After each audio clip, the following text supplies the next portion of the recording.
Hello everyone, welcome to GV's Masala Dappa.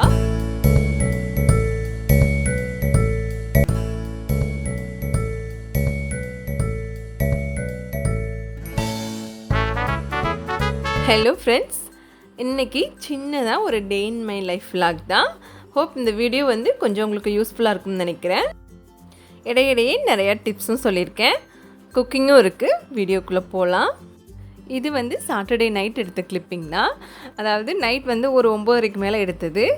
Big pass பார்த்துக்கிட்டே எடுத்தது. சொல்லப்போனால் சும்மா இருக்க டைமில் இந்த மாதிரி டிவி பார்க்குற டைமில் நம்ம பார்த்துக்கிட்டே உரிச்சு வச்சிட்டோம்னா நமக்கு டைமும் சேவ் ஆகும். சமைக்கிறப்ப பூண்டு வாங்குறப்ப இந்த மாதிரி சின்ன பல்லாக வாங்கினா காரத்தன்மை கொஞ்சம் அதிகமாக இருக்கும். இஞ்சி பூண்டு பேஸ்ட்டுக்கும் ரொம்ப ரொம்ப நல்லாயிருக்கும். என்னோட பையனுக்கு வீடியோ எடுக்கிறது தெரியல, அதனால் கேஷுவலாக இருக்கான்.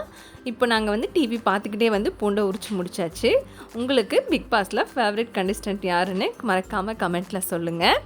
பூண்டு உரிக்கிறதுல ஒரு ட்ராபேக் என்னென்னா நெகக்கன்லாம் ரொம்ப எரிய ஆரம்பிச்சிடும். இந்த மாதிரி ஓரளவுக்கு அதிகமாக உரித்தோம்னா கிட்டத்தட்ட ஆல்மோஸ்ட் இது எல்லாமே நான் தான் உரித்தேன். அவன் மிஞ்சி போனால் ஒரு 2-3 பல்லு தான் உரிச்சிருப்பான் பூண்டு. இப்போது இந்த மாதிரி ஒரு கிளாஸ் பாட்டிலில் ஸ்டோர் பண்ணி வச்சோம்னா மேக்ஸிமம் 15 டேஸ் வரைக்கும் உங்களுக்கு நல்லாயிருக்கும். அடியில் ஒரு டிஷ்யூ பேப்பர் போட்டு மட்டும் வச்சா போதும். இதை நான் ஃபுல்லாக ஸ்டோர் பண்ணி வைக்க போகிறதில்ல. பாதியை இஞ்சி பூண்டு பேஸ்ட் அரைக்கிறதுக்கு எடுத்துடுவேன். மிச்சத்தை ஃப்ரிட்ஜுக்குள்ளே ஸ்டோர் பண்ணிடுவேன். ஏன்னா நம்ம அவசர டைமில் சமைக்கிறப்ப இந்த மாதிரி உரிச்சு வச்சிட்டோம்னா ரொம்ப ரொம்ப யூஸ்ஃபுல்லாக இருக்கும். இப்போது ரீசெண்டாக நான் ஃபாலோ பண்ணுற விஷயம் இதெல்லாம். கூடிய சீக்கிரமே நம்ம சேனலில் ஃப்ரிட்ஜ் ஆர்கனைசேஷனும் போடுறேன். கையை நல்லா வாஷ் பண்ணதுக்கப்புறமா தேங்காய் எண்ணெய் நெகக்கண்ணெல்லாம் தடவுனீங்கன்னா ஓரளவுக்கு குறைஞ்சிரும் அந்த எரிச்சல். இது அடுத்த நாள் மார்னிங் எடுத்தது.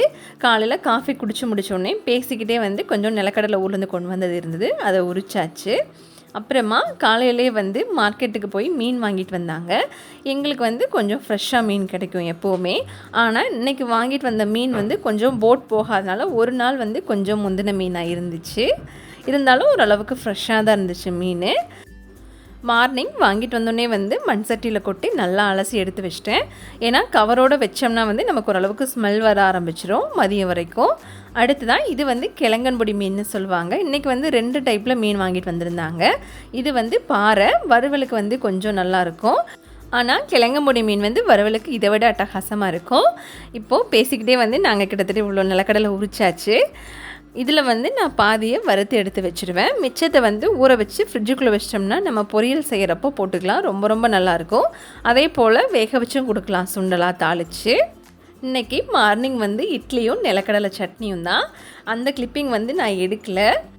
இந்த மாதிரி கொஞ்சம் பல்க் அமௌண்ட்டில் வறுத்து வைக்கிறீங்கன்னா ஒரு கிளாஸ் பாட்டிலோ இல்லைன்னா சில்வர் சம்பளத்துலேயோ ஸ்டோர் பண்ணிட்டோம்னா மேக்ஸிமம் 1 மாதம் வரைக்கும் உங்களுக்கு ஒரு மாதிரி கச்சல் வாடை வராது. இதை நம்ம வெளியிலே வச்சுக்கலாம். நீங்கள் வறுக்காமல் ஸ்டோர் பண்ணோம்னா அதை ஃப்ரிட்ஜுக்குள்ளே ஸ்டோர் பண்ணிக்கலாம். இது 1 வாரத்துக்கு கூட வராது. எங்களுக்கு பசங்க இருக்க வீடுங்கிறதுனால நானுமே அப்பப்போ கிச்சனில் வேலை செய்கிறப்போ எடுத்து சாப்பிடுவேன். ஏன்னா கண்ட ஸ்நாக்ஸையும் சாப்பிட்றத விட இந்த மாதிரி ஆரோக்கியமாக ஹெல்த்தியாக சாப்பிட்றதுல தப்பே கிடையாது. கூடிய சீக்கிரமே கிச்சன் டூரும் அப்லோட் பண்ண ட்ரை பண்ணுறேன். நான் இப்போது ஒரு 3 வீக்ஸ்க்கு முன்னாடி ஆன்லைனில் இந்த மட்கா டைப்பில் உள்ளதை ஆர்டர் பண்ணி வாங்கினேன். இந்த கிளாஸ் பாட்டில் நான் சூப்பர் மார்க்கெட்டில் வாங்கினது. என்ன ரீசன் தெரியல, நான் சூப்பர் மார்க்கெட்டில் சிங்கிள் பீஸாக வாங்கினதுனால விலை கொஞ்சம் ஜாஸ்தியாக இருந்துச்சு. ஆன்லைனில் கொஞ்சம் ஒரு 12 பீஸ் உள்ளது வாங்கினதுனால விலை ஓரளவுக்கு ஒர்த்தாக தான் இருந்துச்சு எனக்கு. மார்னிங் டிஃபன் முடிச்சோடனே கையோட பாத்திரத்தை கழுவினா தான் எப்போவுமே திருப்தி. ஏன்னா பாத்திரம் சேர்ந்துச்சுன்னா நமக்கு கிச்சனில் வேலை செய்யவே எப்போவுமே பிடிக்காது. அடுத்து தான் நான் இஞ்சி பூண்டு பேஸ்ட்டுக்கு இஞ்சி தோல் உரிக்க ஆரம்பிச்சிட்டேன். அப்பப்போ டைம் கிடைக்கிற கேப்பில் இந்த மாதிரி சின்ன சின்ன வேலையெல்லாம் செஞ்சு வச்சிட்டோம்னா நமக்கு சமைக்கிறப்போ அந்த டென்ஷனும் ப்ரெஷரும் எப்போவுமே இருக்காது. முன்னெல்லாம் அப்பப்போ பூண்டு இஞ்சி உரித்து ஃப்ரெஷ்ஷாக தான் அரைச்சி சேர்ப்பேன். ஆனால் நம்ம டக்குன்னு சமையல் முடிக்க முடியாது. இந்த மாதிரி செஞ்சு வச்சுக்கிறப்போ டைமும் சேவ் ஆகும் நமக்கு ரொம்ப. நான் குத்து மதிப்பாக தான் 2 மேக்ஸிமம் அப்ராக்சிமேட்டாக போடுவேன். பெருசாக அளவெல்லாம் கிடையாது, 2 ஈக்குவல் குவான்டிட்டி அவ்வளோதான். இப்போ கொஞ்சோண்டு மஞ்சத்தூள் மட்டும் சேர்த்துக்கலாம்.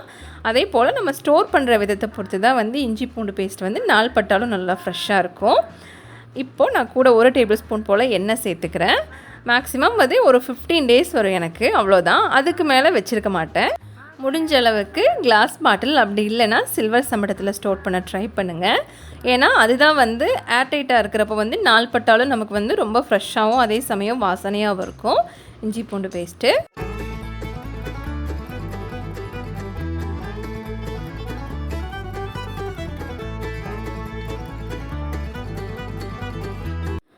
அடுத்ததான் இன்றைக்கி மீன் குழம்புங்கிறதுனால மீன் குழம்புக்கு தேவையான புளியை எடுத்து ஒரு மணி நேரத்துக்கு முன்னாடியே ஊற வச்சிட்டேன். எங்கள் ஊர் ஸ்டைல் மீன் குழம்பு வந்து கொஞ்சம் டிஃப்ரெண்ட்டாகவே இருக்கும். அடுத்தது சாதத்துக்கு அரிசி ஊற வச்சாச்சு. இப்போது நம்ம மீன் வறுவலுக்கு தேவையான மசாலா தான் செஞ்சுட்டு இருக்கேன். இதுக்கு வந்து நான் கொஞ்சம் வீட்டிலேயே வந்து ப்ரிப்பேர் பண்ணி தான் செய்வேன், கடையில் வாங்குறது கிடையாது. இந்த மெத்தடில் ட்ரை பண்ணி வச்சிங்கன்னா மீன் வறுவல் வந்து ரொம்ப டேஸ்ட்டாக இருக்கும். மெயினாக வந்து சோம்பு, மிளகு, அதே போல் அரை தக்காளி புளிப்புக்கு, உப்பு வந்து தேவையான அளவுக்கு, மிளகாத்தூள், 4 பல் பூண்டு, அதே போல் 4 சின்ன வெங்காயம், அவ்வளோதான் மசாலாவுக்கு. இப்போ வந்து நான் மீன் குழம்புக்கு தனியாக வந்து மீனை பிரித்து எடுத்துட்டேன். பாறை மீனோட தலையையும் வாழையும் மட்டும் மீன் குழம்புக்குள்ளே போட போகிறேன். சென்டர் பீஸ் எல்லாம் வந்துமே வறுவலுக்கு சேர்க்க போகிறேன். எப்போவுமே நான் வந்து மண் சட்டியில் தான் வந்து மீன் வறுவலுக்கு வந்து மசாலாவை பிரட்டி வைப்பேன். என்ன ரீசன்னா, அதோடு பிரட்டி வைக்கிறப்ப நான் அப்படியே வச்சு மூடி வச்சுருவேன். நம்ம காத்தாடவோ இல்லை வெயிலில் காய வைக்கவோ தேவையில்லை. மீன் வறுவலை மண் சட்டி வந்து அந்த மீனில் உள்ள ஈரத்தை, எக்ஸஸான ஈரத்தை வந்து நல்லா அப்சர்வ் பண்ணிடும், உறிஞ்சிடும். அதே போல் நல்லாவும் ஊறிடும். மேக்ஸிமம் 1 ஹவர் ஊறினாலே போதும் நமக்கு. அடுத்ததான் கருவேப்பிலையும் ஒரு 4-5 பல் பூண்டை வந்து இந்த மாதிரி இடித்து கடைசியாக சேர்த்ததுக்கப்புறமா கையால் நல்லா மிக்ஸ் பண்ணி விட்டோம்னா மீன் வறுவல் வந்து ரொம்ப நல்லாயிருக்கும். இப்போது அடுத்து மீன் குழம்புக்கான புளியை தான் கரைச்சிட்டு இருக்கேன். இது வந்து ஊர்லேருந்து கொண்டு வந்த புளிங்கிறதுனால ரொம்ப அந்தளவுக்கு தூசி இருக்காது நமக்கு. நம்ம மீன் வறுவலுக்கு போட்ட தக்காளியில் பாதியை வந்து இந்த புளி கூடவே கரைச்சிட்றேன். அடுத்ததாக மிளகாத்தூள் காரத்துக்கு ஏற்ப, மல்லித்தூள் வந்து 2 டேபிள் ஸ்பூன் சேர்த்துக்கிறேன். காஷ்மீரி ரெட் சில்லி பவுடர் வந்து கலருக்காக கொஞ்சமாக, உப்பு போட்டதுக்கப்புறமா கொஞ்சோண்டு சீரக சோம்புத்தூள் வந்து 1/4 டேபிள் ஸ்பூனுக்கு பக்கமாக சேர்ப்பேன் எப்போவுமே. இதை வந்து கையால் தான் நல்லா கரைக்கணும் எப்போவுமே. கரைச்சதுக்கப்புறமா உப்பு, புளிப்பு, காரம் எல்லாமே டேஸ்ட் பார்த்துக்குங்க. அடுத்ததாக சின்ன வெங்காயம் மீன் குழம்புக்கு. நம்ம வந்து வெங்காயமே போடாமல் சில பேர் தாளிப்பாங்க. ஆனால் சின்ன வெங்காயமும் பூண்டும் சேர்த்து தாளிக்கிறப்போ மீன் குழம்பு வந்து அந்தளவுக்கு நல்லா வாசனையாக இருக்கும். கூடிய சீக்கிரமே மீன் குழம்பு வந்து நம்ம சேனலில் அப்லோட் பண்ண ட்ரை பண்ணுறேன் வீடியோ. அடுத்ததாக சாதத்தை வச்சாச்சு. இது வந்து நாங்கள் வந்து வீட்டிலே வந்து அரைச்ச செக்கு நல்லெண்ணெய் தான். எப்போவுமே வருஷம் வந்து நல்லெண்ணெய் நாங்கள் வீட்டிலே அரைச்சிருப்போம். கொஞ்சம் பல்காக எள்ளு வாங்கி வருஷத்துக்கு வர மாதிரி வந்து காய வச்சு அரைச்சிப்போம் எப்போவுமே. பொதுவாக மீன் குழம்புக்கு வந்து நல்லெண்ணெயும் அதில் தாளிக்கிற வெந்தயம், சோம்பு, பூண்டு தான் வந்து வாசனையே. அதே போல் மீன் வெரைட்டியை பொறுத்துமே வந்து நமக்கு மீன் குழம்பு டிஃப்ரெண்ட்டாக வாசனை வரும். ஃபஸ்ட்டு வந்து நல்லெண்ணெய் சேர்த்ததுக்கப்புறமா கொஞ்சோண்டு வெந்தயம், சோம்பு தாளித்ததுக்கப்புறமா பூண்டை சேர்த்துட்டு நல்லா வதக்கினதுக்கப்புறமா வந்து சின்ன வெங்காயம் சேர்த்துக்கலாம். இப்போது அடுத்ததாக இதில் கருவேப்பிலை சேர்த்துக்கிட்டேன். இடையில வந்து ஒரே ஒரு பச்சை மிளகாய் சேர்த்தேன். அந்த கிளிப்பை வந்து எடுக்க மறந்துட்டேன். இப்போது ஒரு அரை தக்காளியை வந்து இது கூடவே சேர்த்துக்கிறேன். மொத்தமாகவே வந்து நான் 1/2 கிலோ மீனுக்கு வந்து மீன் குழம்புக்கு ஒரே ஒரு தக்காளி மட்டும்தான் போடுறேன்.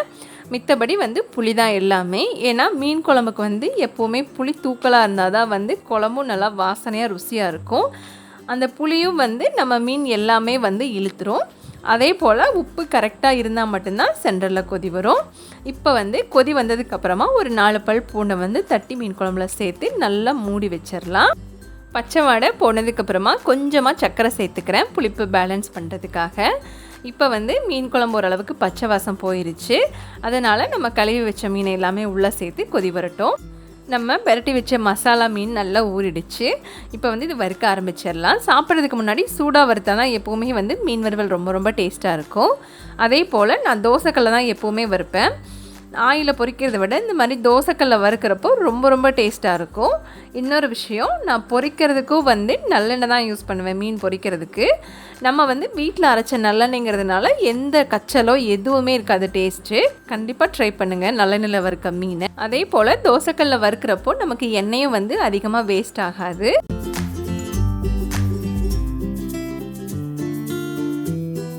இந்த வீடியோ உங்களுக்கு யூஸ்ஃபுல்லாகவும் அதே சமயம் கொஞ்சம் இன்ட்ரெஸ்டிங்காகவும் இருந்திருக்கும்னு நினைக்கிறேன். இன்னொரு இன்ட்ரெஸ்டிங்கான விளாகில் உங்களை சந்திக்கிறேன். நீங்கள் நம்ம சேனலுக்கு இன்னும் சப்ஸ்கிரைப் பண்ணலைன்னா சப்ஸ்கிரைப் பண்ணிவிட்டு அப்படியே பக்கத்தில் இருக்க பெல் நோட்டிஃபிகேஷனையும் அழுத்திக்குங்க. தேங்க்ஸ் ஃபார் வாட்சிங்.